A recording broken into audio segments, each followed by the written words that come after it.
Let's move on to another crisis zone where peace is not being given a chance. Sudan, where 15 months of fighting have created the worst humanitarian catastrophe in the world.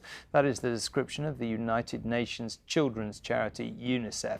Yet, at talks today in Switzerland, neither the government nor the leaders of the paramilitary force they are fighting actually turned up. Because it is so difficult to film there, UNICEF's own pictures provide one of the only ways of reporting the unfolding disaster. First, they faced fighting, then flooding, now famine.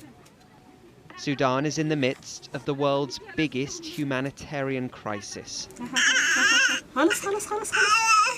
Families who fled war now find themselves on the brink of starvation.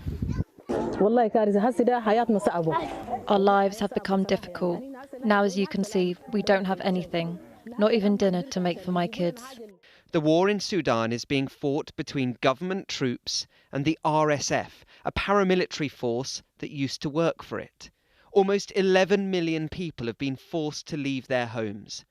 A famine has already been declared in one area, around the Zamzam refugee camp, but 13 other areas are at imminent risk. UNICEF struggle to get access to parts of the country.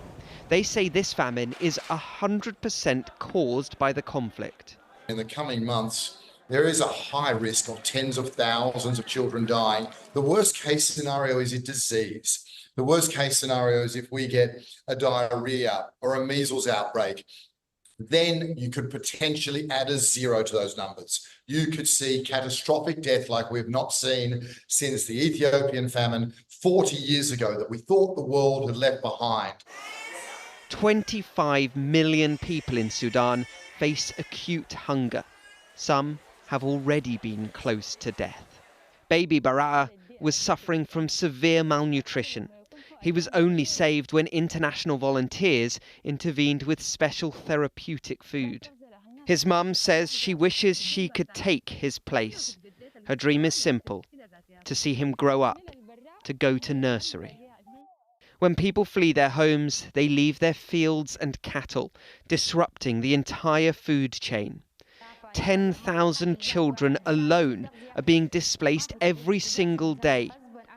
New peace talks have begun today in Switzerland. There is, however, one significant problem.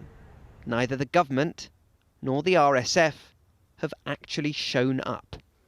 And with every day of delay, the people of Sudan edge closer to catastrophe. Sam Holder, News at 10.